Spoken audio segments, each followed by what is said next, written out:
Good afternoon, good evening. This is Raman. Today's workshop is related to Kubernetes services. We are Digital Shift in 2021, world's leading talent transformation company. Cognixia, Collabora, it's world's leading digital talent transformation company. We have 150,000 plus professional trained worldwide, 7,000 industry veterans as instructors, talent development in 55 plus countries, and $800 million fully owned subsidiary of the Collabora Group. We are authorized partner of Red Hat, AWS, Microsoft, ITIL, Automation Anywhere, and you can see there are some awards on this screen. Our offering are Rewire Direct, Jump, Managed Training Services, Performance Consulting, Learning Pass. Why you need to choose us as a training institute? We have the client-oriented contents, means as per the client, as per the client's requirement, we prepare the content and we deliver those content in a very good manner. So next, data-driven learning strategies, industry veterans as instructors, dedicated program managers, right? We have the virtual sessions, and we have the cloud-based labs, and we have the performance review and the evaluations, insights and monitoring and the reporting services. So we offer these courses: machine learning, microservices, RPA, Internet of Things, big data, DevOps, cloud computing, cyber security, professional development, and BI technologies. Now let us come to the point, which is Kubernetes services. Before starting the Kubernetes services, let me first talk about what is Kubernetes. Kubernetes is a cluster. When we talk about a cluster, what is a cluster? Cluster is group of computers. For example, if I say I have two computers and they are on the same network, we may or may not call it as a cluster, because if both are on the same work group, none of them has a master functionality, then we cannot call it as a cluster. So in the cluster, we have a manager node. When I say node means any machine. It could be virtual machine, it could be physical box. So when we talk about the cluster, so in the cluster, there must be one manager or master node, and there can be one or more than one worker nodes. If there is no worker node, then manager is acting as a manager as well as the worker node. So you can make a single machine as a cluster. Manager node is if the manager components are installed on that particular worker on that node. So Kubernetes is basically a cluster service containers. Now let us discuss about what is container. Containers are very lightweight Docker images running applications. What it means? What is Docker images? What is Docker? So if you are not aware of what is Docker, so let me just give a little overview of the Docker. Let me move to my MS Paint, and here let me just define a service. So for example, we have a service here, and this service is microservice. So what is microservice? Microservice you can consider as a tiny application, which is very much similar to your other application, but this microservice has some limited functionality. It's a very lightweight application. And this application is, if it is running on a container, so this is my container. And the most popular technology in the container is Docker. So we are going to talk about the Docker only, not any other container technology. So this microservice, it is running on this container, and this container is having a Docker image. So it is referring a Docker image. And Docker image is a lightweight. Why? Because it does not have the operating system kernel. Okay, so I'm not going deep into the Docker container or Docker images in this workshop, but we should aware that what is Docker image, because Kubernetes is an orchestration tool. So what is orchestration? Orchestration means management of containers. So Kubernetes is an orchestration tool which provides the orchestration to the containers. Because we are talking about the Docker containers, so let us concentrate on the Docker containers. And Docker containers are referring some Docker images. These images are lightweight, as I mentioned. And these images, if you want to get some base images, then you can get these base images from the hub.docker.com. Okay, so let me quickly go to that website, hub.docker.com, and then we will. So let me just open that. Let's say Chrome. So if I go to hub.docker.com, so here you can find the Docker images. Like if you want to search for Ubuntu, these are very basic images. And if I search for the CentOS, if I search for MySQL, or if you search for Java, right? So different types of images as per your requirements are available on the official website of Docker, which is hub.docker.com. If these images are available publicly, then you can download it without creating any account on the Docker Hub. If you want to create your own custom images and you want to push it onto the Docker Hub, you need an account to be created on the Docker Hub. All right. So this is some introduction of the Docker. So once this Docker image is downloaded, so how do you download these images? You just run a command. So say an example, if you want to download the Docker pull Ubuntu. So I'm downloading the Ubuntu image, and from where it is getting downloaded? It is getting downloaded from the Docker Hub, which is a central repository, and it is available on the internet. Now I have downloaded this image. You can check that whether this image is available or not. Docker images, if I say Ubuntu, so you can see there is one image which I have downloaded, and it is of 72.7 MB of size. If you want to create a container from this image so that you can run the application on top of this Ubuntu image, you can do that. How you can do that? You need to run a command, docker container run -id, name of the container say web application, and I'm using a port forwarding port 80:80, means port number 80 of my host machine will be mapped to the port 80 of my container, and the image I'm using -d. In the background I want to run Ubuntu. So I started, and this big number is basically a container ID. So if I go inside this container, docker execute -it. So these are some commands which are related to Docker. And if I go inside this container, so I'm doing a port forwarding, so I can access this application externally. Okay, so now this, if I want to go inside this container, docker execute -it, name of your container is web and bash. So I'm inside the container. If I say apt update, and let me install some service on top of this container. So I'll say apt install Apache 2 -y. So I'm installing Apache on top of my Docker container.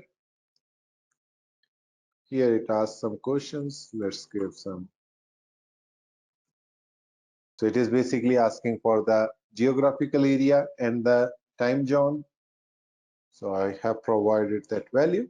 Now, if I say service Apache 2 start, so I'm starting the Apache service, and I'll say service Apache 2 status. So it is running. So whenever the Apache service is installed, it basically creates a folder which is where and HTML folder. So here you can see there is one index.html file. So if I want to push a file to my container, let us see how to do that. To push the file to the container, let me just exit from here and let me create a file, say cat, and I'm creating a file, say test.html file. And here I'm just writing some simple HTML code.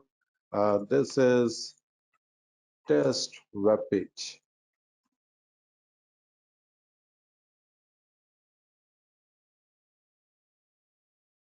Okay, control C, I'm saving this. Now I want, so this test.html file I have created on my local system. I want to push it to the Docker container.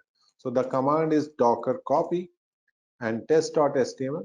I want to push it to my container, which its name was web. And under web, we have where www HTML folder. Okay, so the file get copied. We can verify it, docker execute -id and web bash.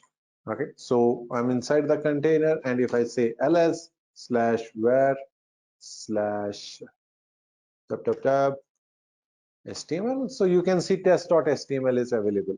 Now this container is running one service, which is Apache service, and I have copied my code. Now I want to access that code externally. How to access that code externally? You need to get this IP address. So let me take the IP address where this is 163, this one. So I will just take this IP address. This is the public IP address. I'm running on the AWS machines. So if I go to the browser and if I say what is running on port number 80, this is the default page of Ubuntu. And if I go and check my test.html file, so you will see I'm able to access that file as well. So what I have done, I have created one container with a Docker image Ubuntu. On top of that, I have installed Apache, and also I have copied test.html file. Now, once it is done, then who is taking care of this container? So for example, if this container is terminated, who will take care of that? No one. This container is created, but there is no management of this container. If this application is used by the client, and if this container is terminated, then client cannot access this application. That is why we need some orchestrator. That is why Kubernetes comes into the picture. So Kubernetes is the orchestration tool for the containers. So this container we can manage with the Kubernetes. So in Kubernetes, there is a concept which is called pod. So let me just quickly give the idea about the pod. So we have a pod, and within the pod we can have one or multiple containers. Okay, so this is my container, which is an example C1 container, and it is running on a pod, and this pod is running on a network which we call the pod network.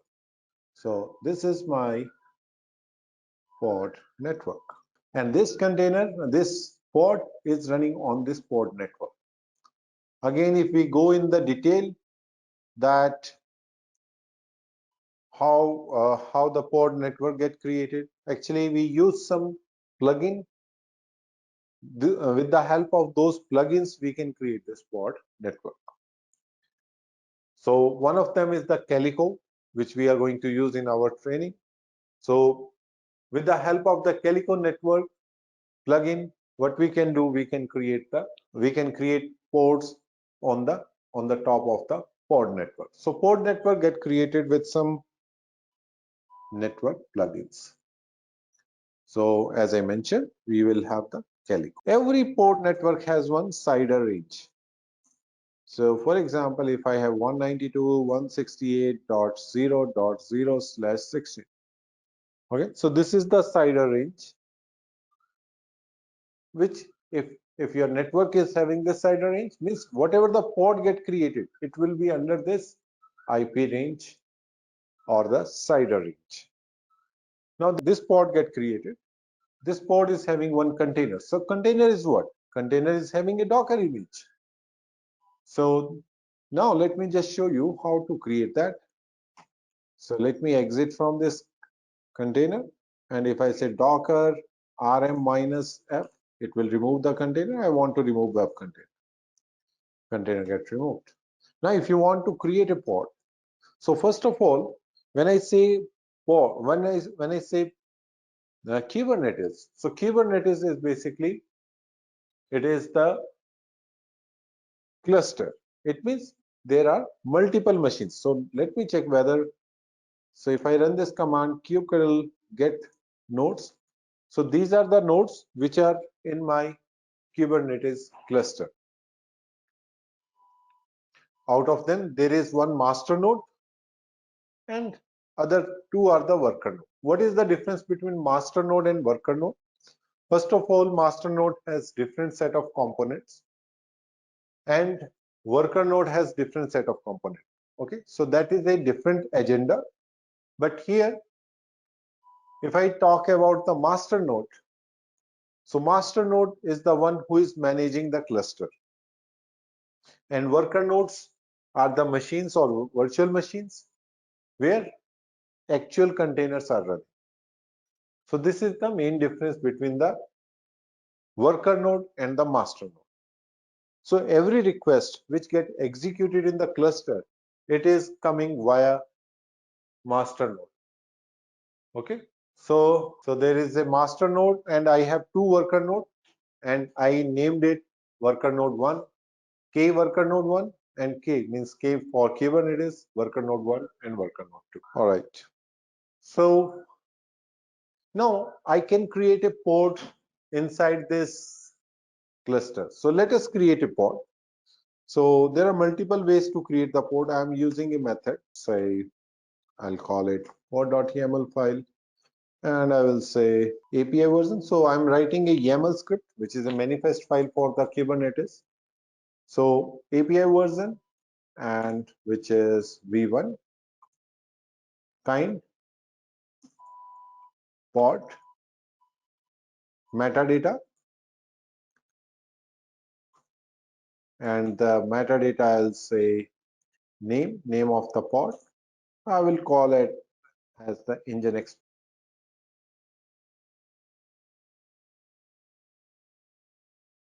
Okay, I'm defining the specification, and under the specification, so indentation is very important when you are writing the YAML file. So specification, and here I'll say the specification is containers, and I'm creating a container. Its name will be say C1, and the container image which I'm using is the Nginx. Okay, so this is a very simple container script, a pod script, which is having a single container inside it. Now let me run this command, kubectl create -f pod.yaml file.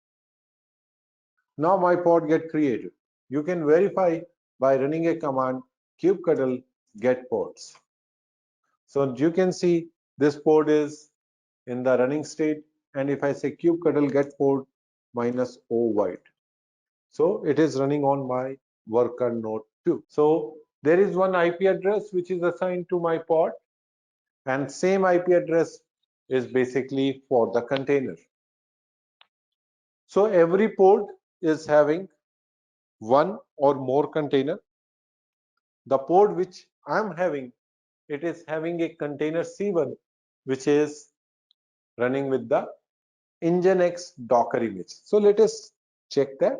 If I say kubectl and get, or you can say describe pod, and the name of the pod is Nginx and pod.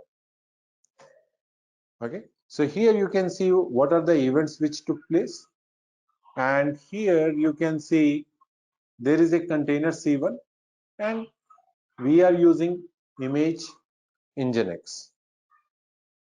Now next thing, that this Nginx image is running, that is fine, but how can I access this? Okay, so this pod is running some application in the form of containers. So if I see this particular container is running some application, how to access it? So if there is a client and the client wants to access, so for example, this is a client here, and this client wants to access the container application.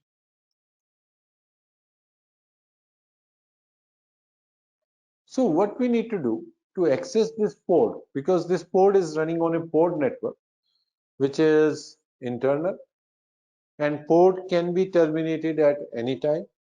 By keeping this thing into the mind, what we'll do, if we need to access the pod, we need to create a service. Service is the best practice. If you are accessing any pod or the containers which is running on the pod network, internally or externally. What is internally and externally?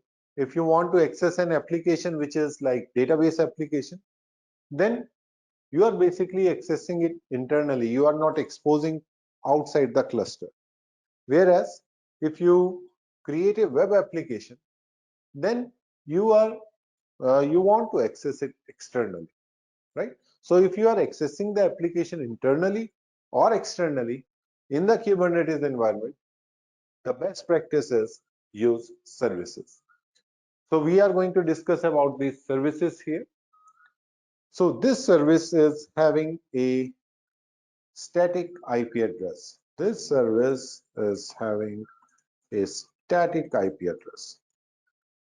Whereas whenever the ports get created, ports get deleted, every time that IP addresses are keep changing. So if we think that client will directly interact with the pod, it's not a good idea. So we need to access the application via service only. So these services can be internally or externally, as I mentioned, and service has a static IP address. This service has certain port number, which is called the target port, and there is a special type of service which is called the node service. So for node type service, we use the NodePort. So NodePort service is basically if you want to access your application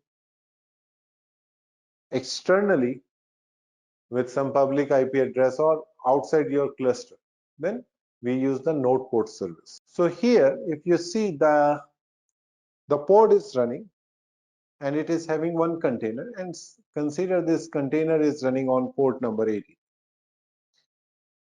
And this client wants to access this particular pod. So client will basically interact with the service, and the service will be accessing this pod.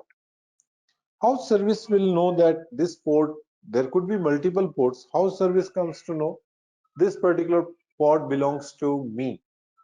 So in that case, service basically use a selection criteria which is called the label selector.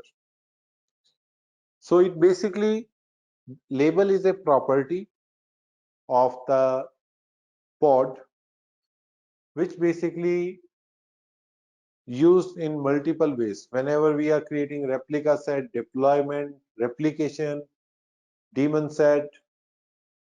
So most of the time we are basically dependent upon this property. For service also, we are using this property. Which property I was talking about? Label property. So every pod is having a label. And how the pod get created? The one way which I have shown you, that to create a manifest file and create the pod. The other way to create the pod is maybe by using deployment, maybe by using replication controller, or maybe by creating the replica set. So it totally depends upon the way you are creating the pod. So now this service is basically selecting the pods on the basis of labels of the pod. So for example, if I'm running 10 pods, and out of 10 pods, 2 pods are having a label called app equals to nginx app, then those, and in my service criteria, selection criteria, it is mentioned that my pods which comes under this service are app equals to nginx app. So only those ports which have the same label will be the endpoint for the service. Okay, so now let us see that how to do that. So I'm going to create a deployment. So deployment is a resource in Kubernetes by which we can basically do a rolling update. We can deploy the ports into the production. Because deployment is not the agenda of this workshop, so I'm not going in detail, but one thing I just want to point out here, that with the help of deployment, you can create port with the replica set. So now let us create a deployment. To create a deployment, we need to use manifest file. Okay, so let me just grab my manifest file. Okay, so let me grab my deployment YAML file. So this is the YAML file. I will explain you. If you are aware of deployment, then you can easily understand it. So I'm creating a YAML file, deployment.yaml. So in this deployment YAML file, what I'm doing, API version apps v1 kind deployment, metadata, name of the deployment is nginx deployment, and the label of the deployment is app equals to nginx app. Deployment uses replica set. So under the specification, I'm saying I want to create a single replica of this deployment, means only one pod will be created, and the match labels means selection of the labels, it is on the basis of app equals to nginx app. Template basically defines the pod template, and here also we need to create the pod with same label as we have mentioned above. So I'm giving the same label, app equals to nginx app. Within the container, within the pod, we will have the container, and I am using container which is running an nginx 1.7.9 version number. And port 80 is used for this container because nginx runs on port number 80.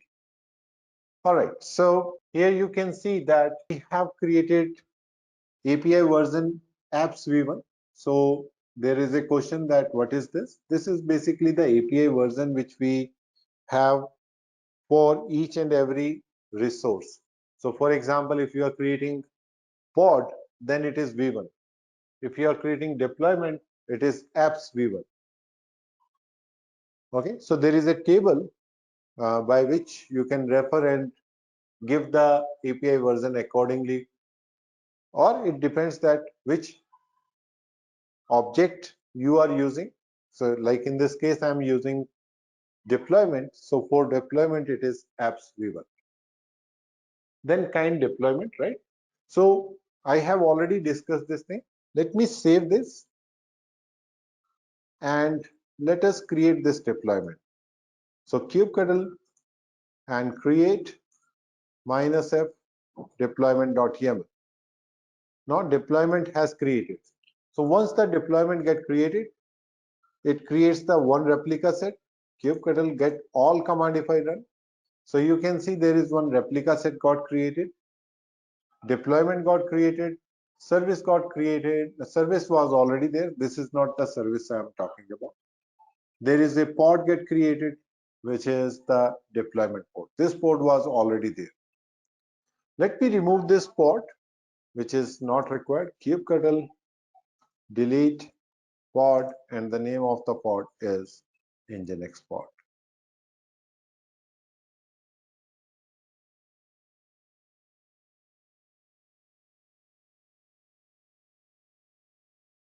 Okay, now let us come to the service. Now this deployment is running one Nginx application. I want to access this application externally or internally. If you want to access the application internally, we are using a special type of service, which is the ClusterIP service.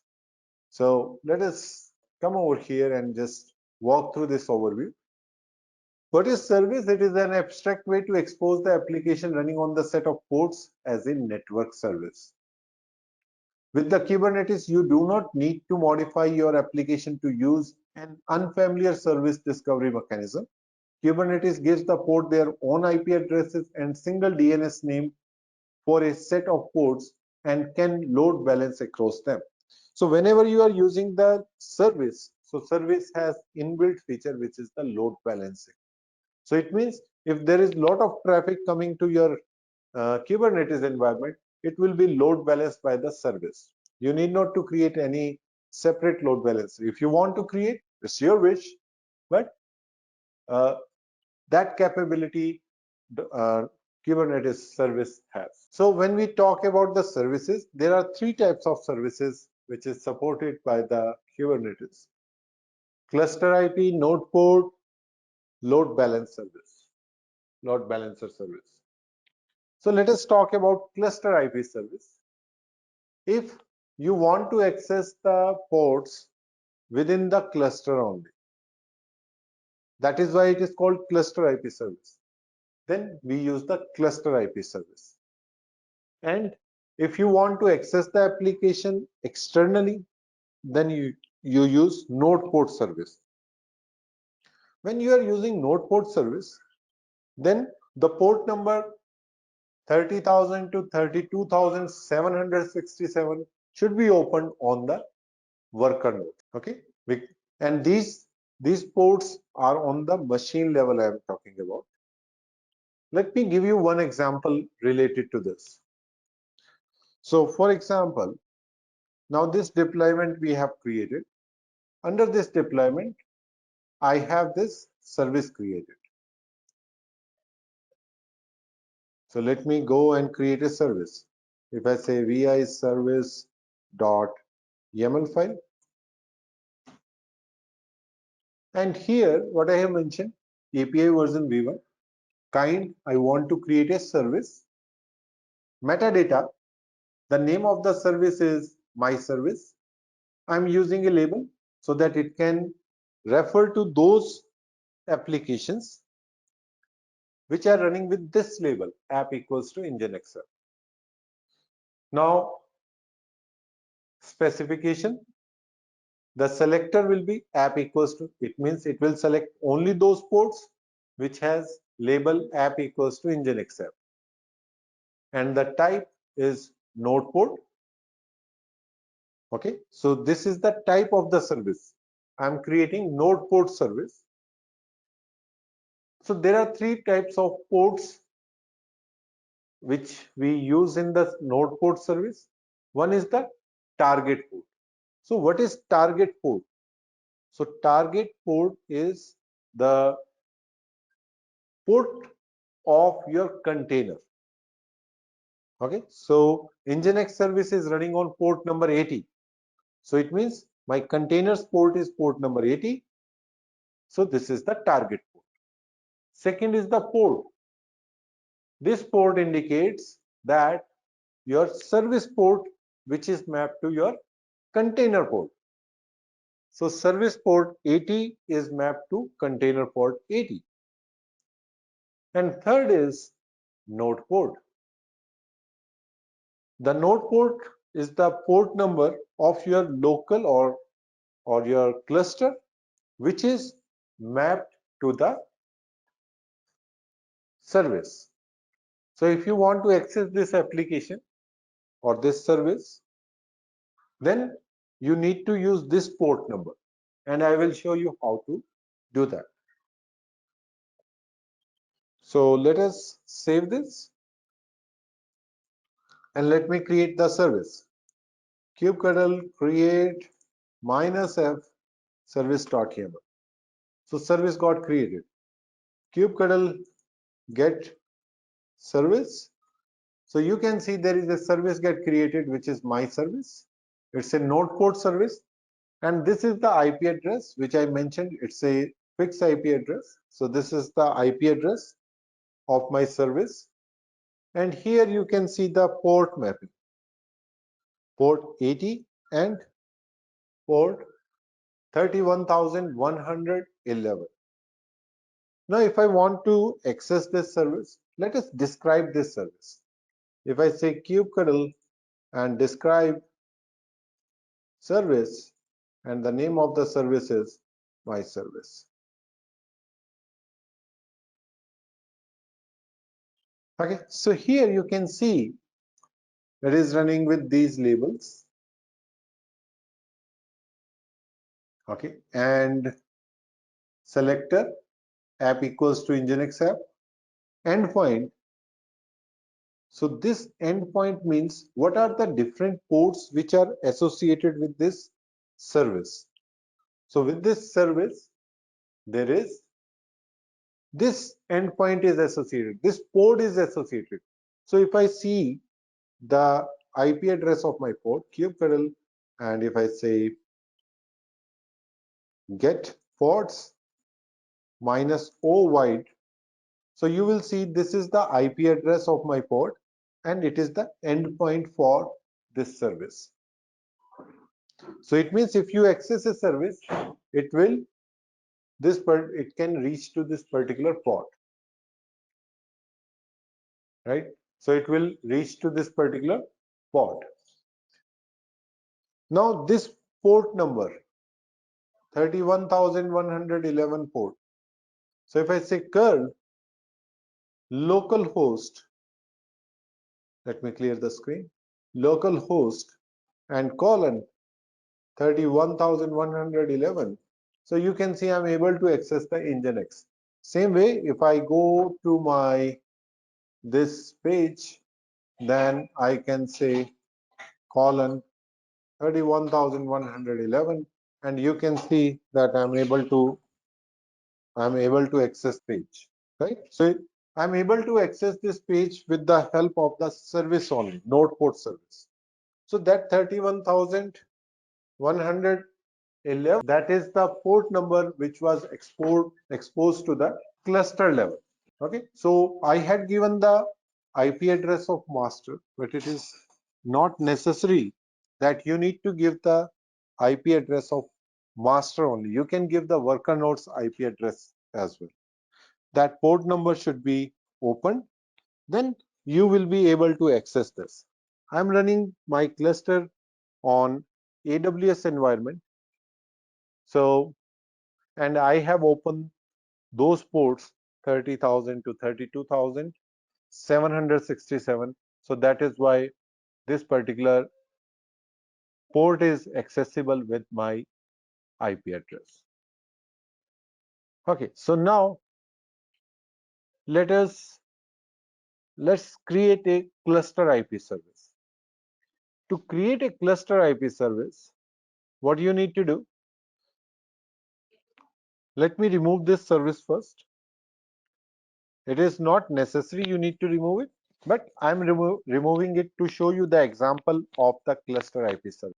I'll say kubectl delete service, and the name of service was my service.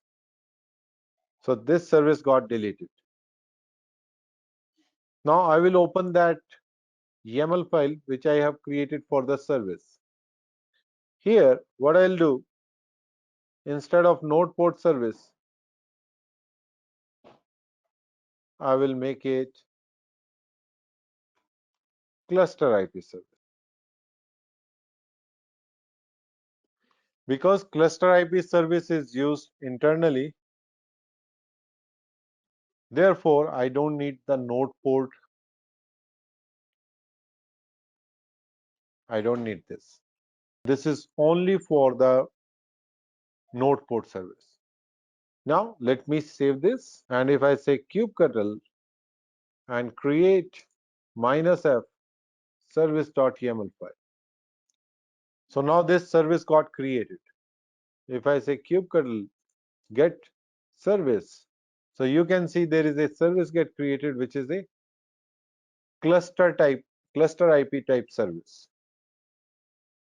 Now there is no node port now. So it means this service is only accessible within the cluster. It cannot be accessible outside the cluster. So if I say curl localhost port number 80, there is nothing running. Okay, connection refused because nothing is running on it. If I say curl and if I use this IP address, yes, I will be able to access it. So my service is accessible on this IP address, and this is the static IP address provided to my service. So now let us go back to our nodes. So node port opens the specific port on your node or virtual machine, and when that port gets traffic, the traffic is forwarded directly to the service. There are few limitations, and hence it's not advised to use the NodePort service. So these are the limitations. Only one service, one port. So like I have opened the port number 31,111. So if you want to create another service, you need to use different port number if that service is of NodePort type.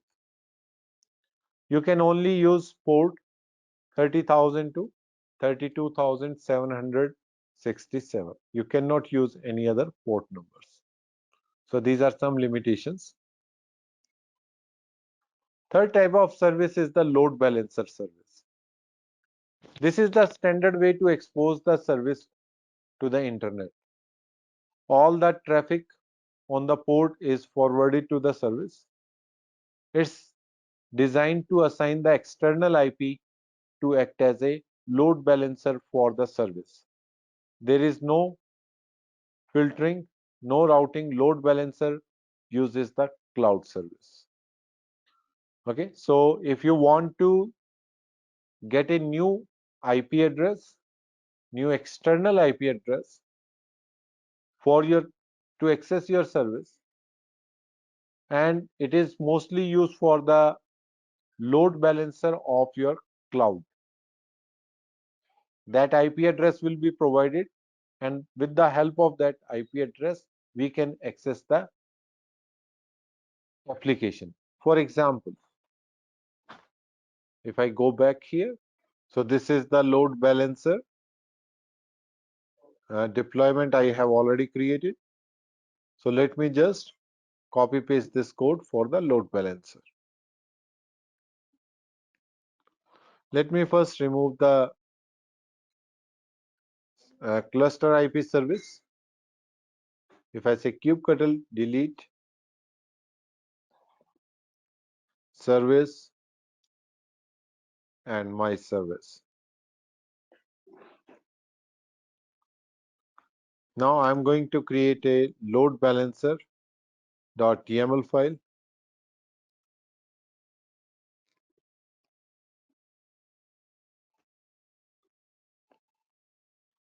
So here I'm saying API version v1 kind service. Name of the service is this, and label is Nginx app equals to Nginx app, and the specification selector app equals to Nginx app, type load balancer. So I'm using the type load balancer, and because it will be accessible externally, so there is a node port 31,000 port 80 and target port is 80. So let us save this. If I say kubectl create -f, so the service get created. So now I am expecting some external IP address, but on my machine it will not be created because I'm not running as a service in the AWS or Azure or Google Cloud. So here my external IP will be in the pending state. So if I say kubectl get service, so you can see there is a service load balancer type get created. This is the cluster IP and external IP is pending. But we are having other way to connect it by using NodePort Service, and we can pass this 31,000 as a port number. So if I go back to my web browser and if I say 31,000, so you can see I'm able to access this Nginx service. So this is the load balancer service. Okay, so someone is asking this script page. Let me send to all. Okay, so now I have shown you how to create a NodePort service, how to create a cluster IP service, and also I have shown you how to create a load balancer service. So you can create a service by using command also, and you can target to a particular pod also. So let us see how to do that. So when you want to create a pod, you can create a pod by using script or you can create a pod by using command also. Let us see how to create a pod by using command. But before that, let me delete my service as well as my deployment. So I'm running a command kubectl delete service and the service name is my service. Service get deleted and kubectl delete -f deployment.yaml file. So when I run these two commands and if I say kubectl get all, so you can see deployment, pod, service, everything get deleted. Now what I want to do now, I want to create a pod. So if you want to create a pod, you can run a command kubectl run the name of the pod. So for example, I want to create pod 1 and the image which I am using is Nginx. So the pod get created and If I say kubectl get pods, so you can see there is a pod 1 is, and it is in the running state. If I say kubectl get service, so as of now we are having one inbuilt service. We don't have any service which is basically created by me, or there is no custom service. So in the previous example, we have seen that how to create the service by using command. Now we will see by using script. Now let us see how to create the service by using command. So I'm creating a ClusterIP service. Kubectl expose pod. Name of the pod means it is exposing a service to a pod, and my pod name is the pod which I have created. It is pod 1, not Nginx. So let me just say pod 1.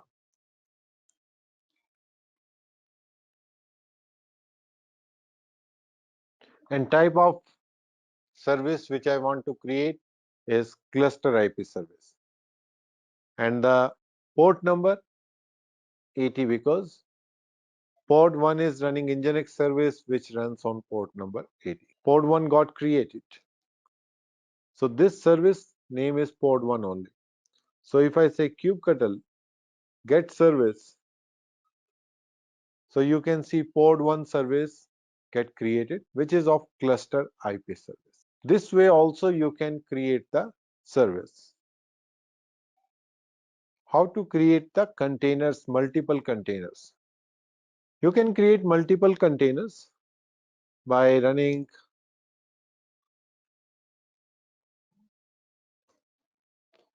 so here I had the example of a single container where I have container C1, image is Nginx, and if I want to create one more container inside it, hyphen name container C2 and image, say an example Tomcat.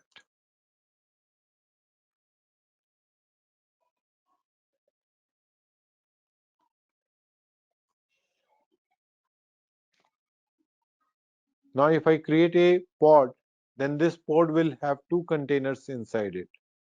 So if I say kubectl and create -f pod.yaml, Nginx pod get created.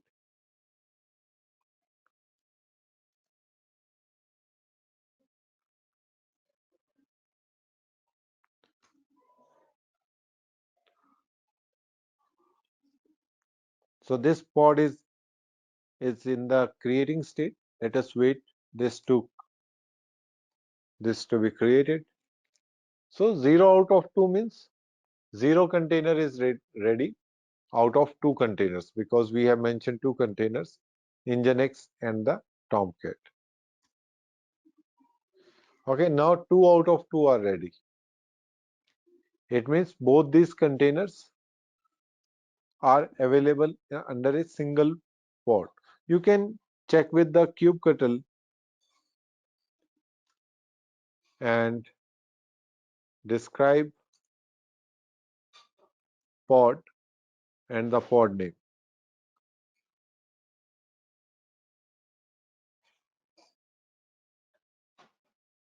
Okay, so here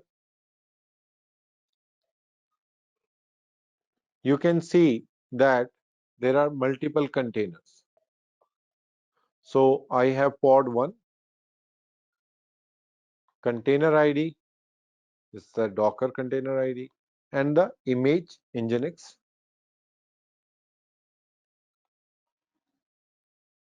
and if I go to containers,